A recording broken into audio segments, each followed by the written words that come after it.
Hello, hello. It's Coyote Christina, and this is Yorugushibu. We are here. It is Saturday, July. I was for some reason thinking September, but it is July. It is very hot. And we are week 6 of the Amazed and Amused campaign. Goose is going to do some reading for us. He can actually talk.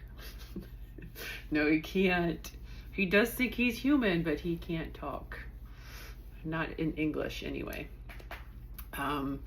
So for the Saturday post, we do DISSENT. I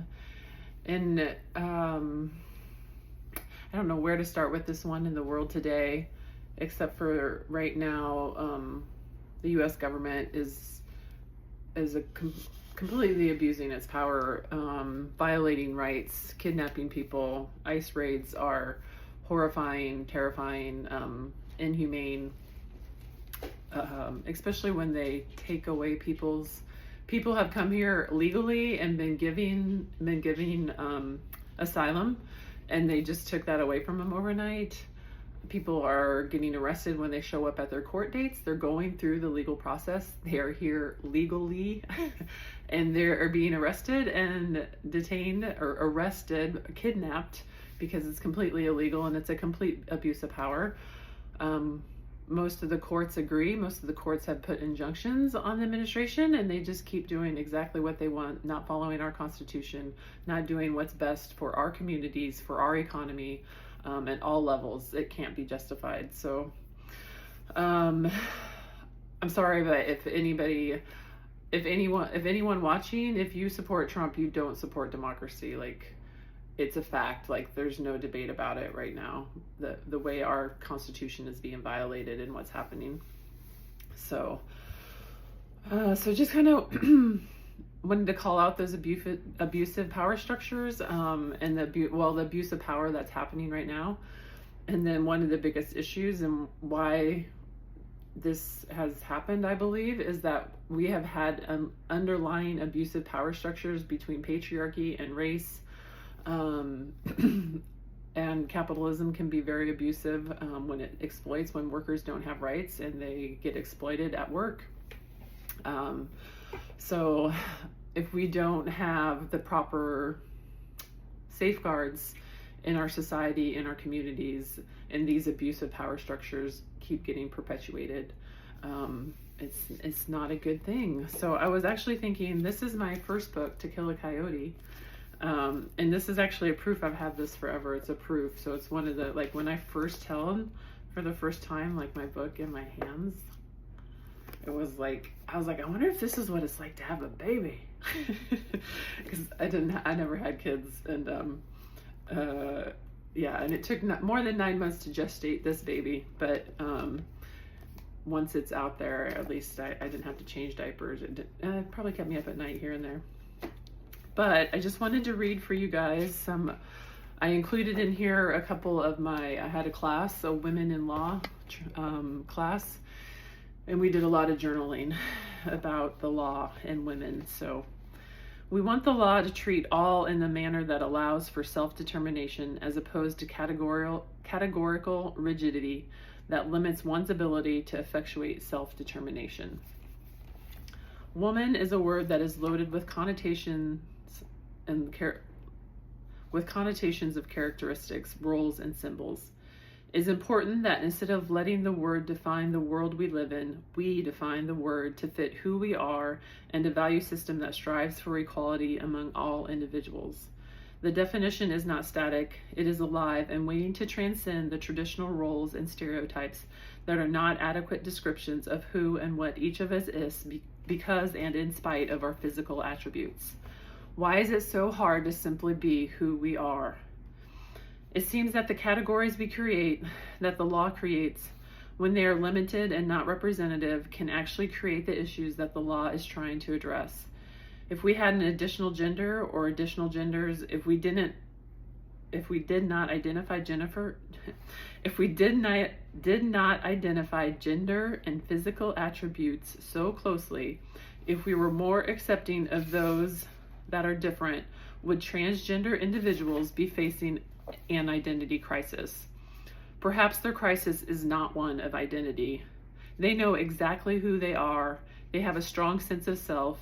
Their issue is that they live in a society that wants them to resign themselves to a life that fits a neat category, that follows acceptable norms even when every fiber of their being is crying out to be who they are despite the stigma and burdens that such a life will create.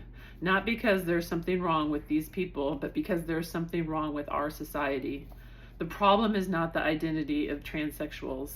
The problem is the use of rigid categories in our society that removes the face of these individuals from our shared humanity.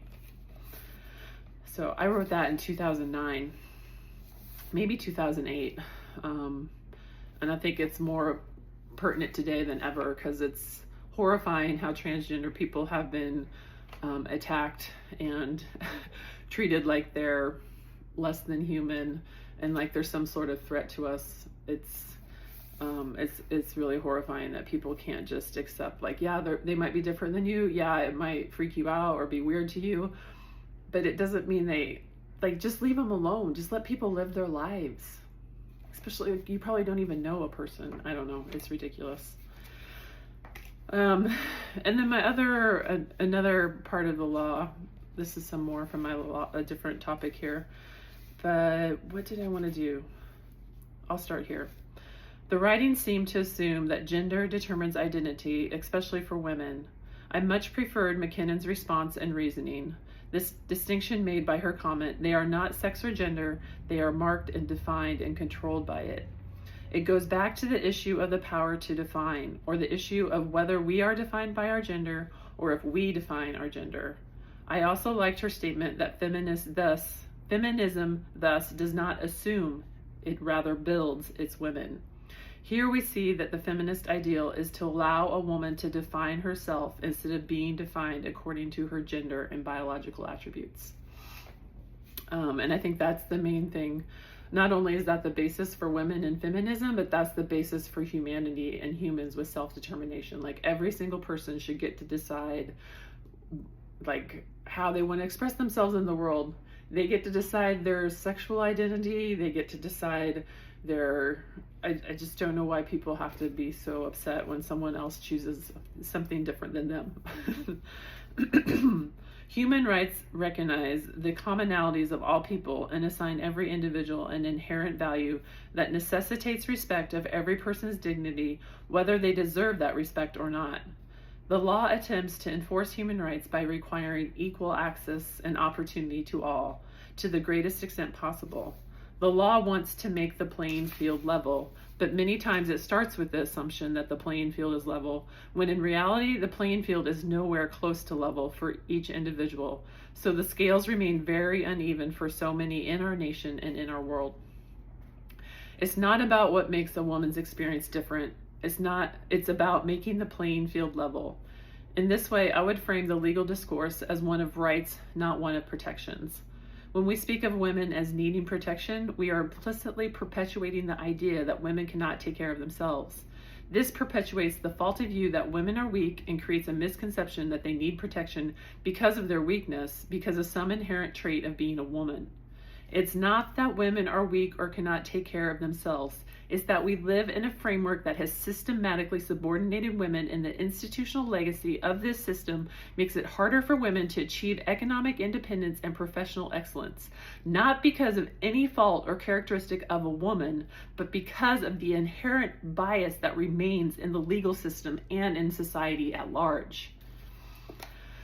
So, read a few law books, go to law school, and we can argue about how you feel about that. If you just have an opinion from sitting on the couch and you want to be an armchair quarterback in this area, I'm not interested in having a conversation. I read many books and I went to law school and I grew up in the church and lots of experiences, and I've traveled the world, met all kinds of people from all different nations. And I have pretty strong beliefs that are based on my experience, but also on a lot of research and a lot of knowledge. Like I took 5 semesters of ancient Greek in college. So I've actually read part of the New Testament in the original Greek, And when you read it in the original Greek, I'm telling you, like, it's a whole different, like, the English translation is so limited. Like, the Greek language is so rich. Like, one word, you have to have like 2 or 3 sentences to explain the whole. It just gives it so much more rich meaning. Okay, I'm off topic though. So my last little bit here that I'm going to read kind of compares humanity and the sovereignty of nations to our right to bodily integrity. So recognizing rape as a crime against humanity begins to address not only the victim, but also the aggressor. The rapist alienates herself from humanity by alienating another from his or her body. This concept can be paralleled to one of sovereign immunity in the sense that a sovereign that invades the territory of another is implicitly weakening its own sovereignty by not honoring that of another. In the same way, one who uses force to invade the province of another person's body erodes one's own bodily integrity. Humanity is the baseline principle that governs personal autonomy and bodily integrity, while sovereignty is the baseline principle that dictates the autonomy of nations and respect for their borders. Of course, the issue arises of where the line should be drawn for events that constitute a violation of humanity, which is a violation of personal autonomy and bodily integrity, and sovereignty, which is the power to govern within one's boundaries. I don't like the question, are women human? I'm sure it's meant for an effect, but I found myself moved by the issues addressed in McKinnon's essay, but left disturbed by her question, mainly because it seems to place the power in the hands of those who are acting instead of in the hands of those being acted upon. Kind of a whole victim mentality, and that she poses a question that seems to imply that when one is not treated as human, a question arises as to whether that person is human. I would much prefer the question, does humanity exist? I have no doubt that women are human. Those who suffer and are oppressed are all the more human. When they are treated without the respect and dignity required due to the fact that they are a part of the human race, the question is not whether they are human. The question is whether the one acting, an individual, a corporation, a government, is human or humane. The onus should be placed on the actor to justify the acts that dehumanize and cannot be justified no matter how prevalent the act may be or how great the cause. And this brings us back to the abuse of power right now. There is no, like, the ICE raids and this mass deportation, this kidnapping and human trafficking going on by our government is horrifying. And that people are okay with it, that ICE agents are okay with terrorizing people, with going out with masks and sunglasses on. Do they really feel good about what they're doing when they can't even show their faces? It's disgusting. And the one acted upon should not have to prove that she or he is human and has the right to be treated with dignity. So that's just that's a very little bit of some of the stuff I wrote during law school in my journal.